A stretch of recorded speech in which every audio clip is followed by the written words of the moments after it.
Hi, this week's full comes from the Light Seers Tarot by author and artist Chris Ann. As in the past, I've chosen a Rider-Waite-Smith influenced deck. I've also realised that it's much easier to read my presentation rather than memorising all the points or speaking off the cuff. I know that reading isn't as natural and relaxed as just talking, and hope you'll ignore my eyes looking at the screen above. In preparing for this episode of Snapshots of the Full, I spent time visiting Chris Ann's website and YouTube presentations. I don't normally do this, as the artwork is the focus that leads to the point, so I like to start with an open mind. However, I soon had to acknowledge that I was bringing some personal baggage to this episode that I couldn't ignore. The Light Seers Tarot was published by Hay House, a huge New Age legacy that has evolved from the Louise Hay spiritual shake-up that people like me emerged from. I drew a card from the Ghost deck, as I always do for these deep dives into the full card, and received the Knight of Pentacles. That should give those of you familiar with Rider-Waite-Smith interpretations something to consider. The Knight of Pentacles, spirit of the defender, who ensures nothing of value is lost.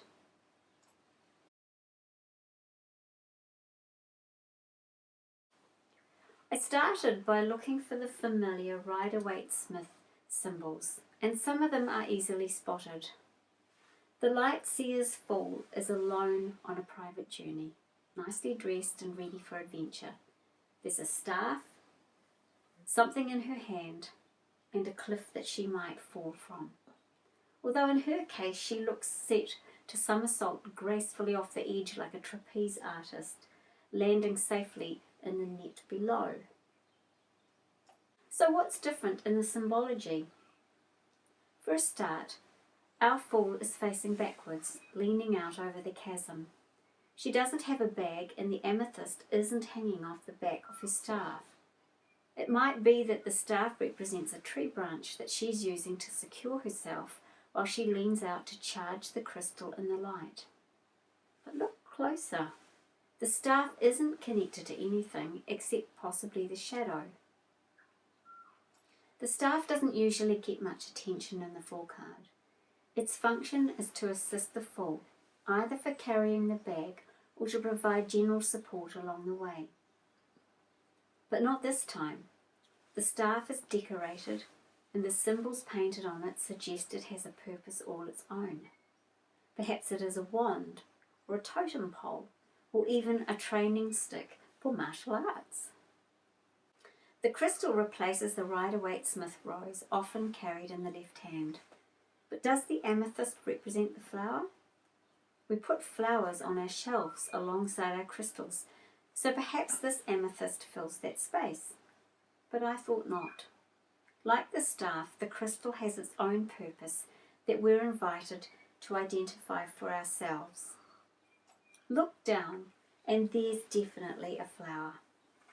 A mandala is spread across the water, and the petals of a lotus are softly outlined. The lotus opens in the day and closes at night, suggesting growth and openness in the daylight warmth, and the healing protection of night and shadows when the petals close. The swirling lines from the lights at major connections along the mandala form the closed petals, reaching up to include the Fool and the crystal. The lines of connection continue, and the Fool becomes one with the flow of energy. As I mentioned, I drew the Knight of Pentacles, and in the Ghost card, the Knight holds a large shield with a pattern of multiple interconnecting circles that form another mandala. Like the knightly petals of the lotus, the shield protects whatever small creature is behind it, hiding from the light. No, not like Gollum in his underground hole of darkness, confusion, and lonely malice. Not like the portrait of Dorian Gray, hidden away to conceal the ugliness that was growing in a rotten heart. The Knight's shield protects the fragile snails that slide upside down just below the water's surface, keeping it fresh and clean. There are always dangers lurking in the water, But if our Fool slips and falls off the edge, the Knight of Pentacles suggested she would be safe. This time we don't see any companions for the Fool, although I did my best to consider each element in the card in case I'd missed something, including the little lights that sparkle independently above the mandala. But I couldn't find a rabbit hole big enough to dive down, so instead I went back to considering the Fool. Because this is the start of a Fool's adventure, there will be a risk she must overcome. Without a companion along to indicate the danger, it was clear this Fool must hold the keys to unlock the risk. She's acted like a spirit guide, encouraging me to decide where the risk might be, and in the process of exploring, I discovered a little more about myself.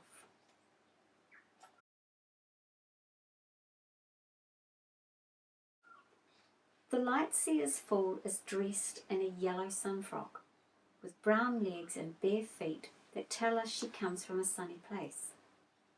Her arms are outstretched and she's relaxed back with a strong breeze lifting her hair and a light breeze scarcely moving her dress.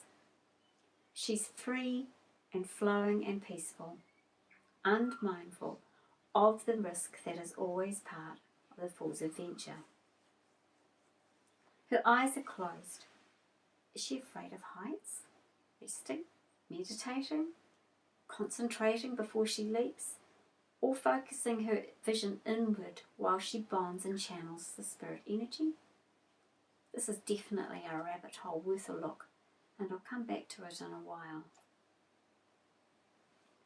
I recognised a familiar symbolic shape from my upbringing that she makes, standing on a hill and outlined against the sky with arms outstretched.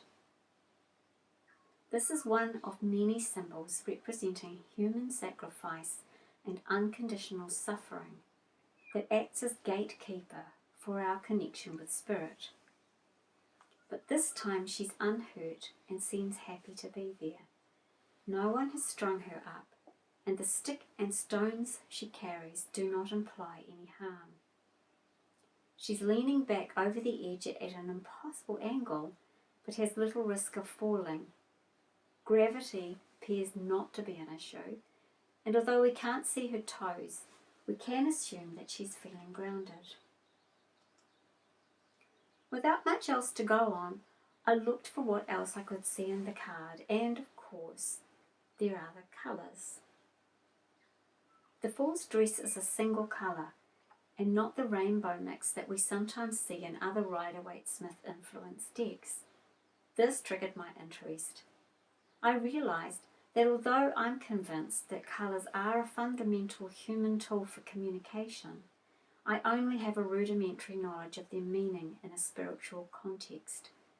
It occurred to me that the yellow makes a statement about our Fool, so I did a bit of Googling and found a chart of chakra colours and their associated meanings. Once I found the place to start, it was easy to spot the rest of the rainbow spread out across the card. At the most simplistic level, yellow means I do. The orange inside her dress, here at the hem, means I feel.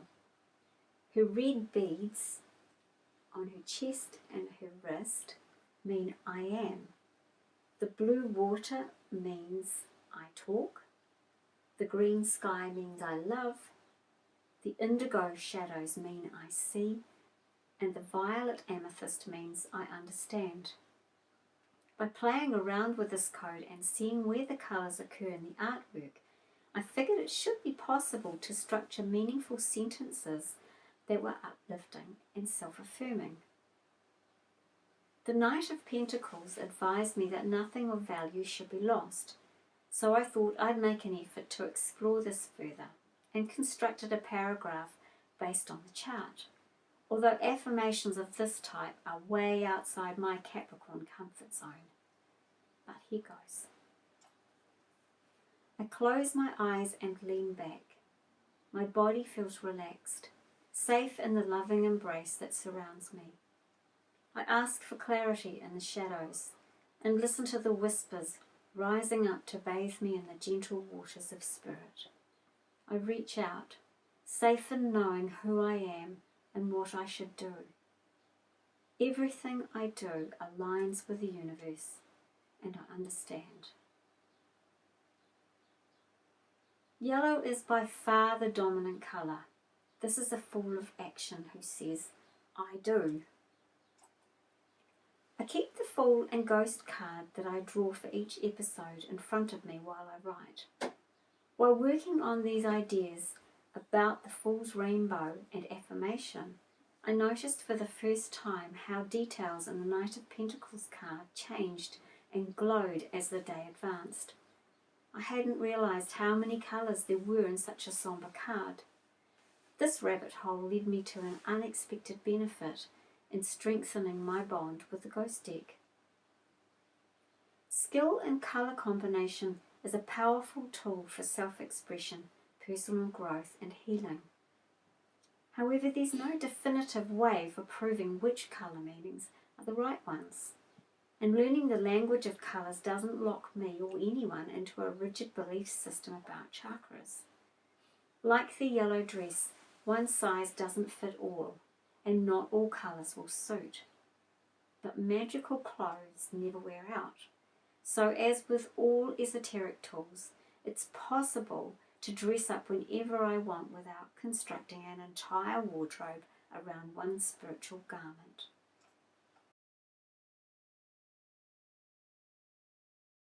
The Fool has her eyes closed as she leans back, trusting that she won't fall. And here is the risk. Trust is the value that the Knight of Pentacles defends to ensure it isn't lost. As we know, it takes a long time to build trust and only seconds to destroy it. So long as her eyes are closed, the Fool can feel the loving presence surrounding her without having to question how safe she is. Who and what does she place her trust in?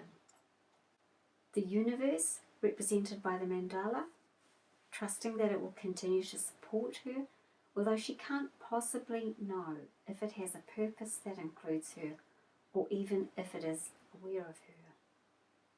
In herself and her trust that the tools she gathers in her journey can really connect her, and that the messages she hears are not simply imagination or wishful thinking, or in the community that's waiting for her when she returns to the ledge, that they will accept or care about the journey that she set out on. As with any bungee jump or roller coaster ride, it takes trust to believe that the steel cables will hold you in place. It's instinctive to close your eyes as you head out into that moment of fear, shielding your doubt until you've landed safely back on earth. Trust is an essential value, and we cannot fly without it. The risk to trust, in this context, comes from placing your faith in others, whether it is other people, physical objects, or the universe. Once the Fool opens her eyes, she'll see her doubt, and then there's a risk that she might fall. Blind faith won't hold her up forever. Staying suspended with her eyes closed is self-limiting, and not acknowledging the risk is foolhardy. To find her way forward, she needs to acknowledge and accept the risk, and trust that she will learn what she needs to know as her adventure unfolds. To live without trust is to be Gollum, trapped in his hateful cave, alone and paranoid, and yearning for a ring of value that will help him disappear. To misuse trust is to be Dorian Gray, using others to satisfy his endless debauchery without taking responsibility for his actions. That's not worthy of any fool's journey. Trust is a value that should uplift and sustain us and anyone who places their trust in us. As the Fool reaches out her arm and charges her crystal in the universal light, she provides a snapshot of deep insight into our human need. When the darkness is all around and we're balancing on the edge of a precipice, then spirituality and esoteric tools offer a sanctuary and a safety net. Our whole world is crying out for inspiration, guidance, and support as we face challenges the like of which we've never experienced, no matter how bad things have got and how many people have died. All of us living today and in the foreseeable future are headed into a very strange World War III, where our enemy is time and our survival as a species is at risk. We need all the help we can get to find our way through. So what will help us? The spiritual world is offering us some powerful tools for introspection, creative thinking, and healing. I think we'd be crazy to look the other way and refuse this helping hand. But we need to watch out for blind faith and for looking the other way when it's obvious we're dangling out in space with limited facts to support us. If we hit the water, then all the little lights go out.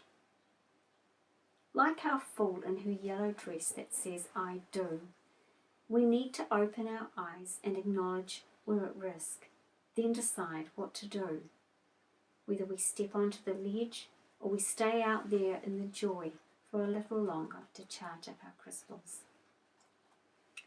In summary, we have a fool of action who states, "I do," and who trusts the universe has her back.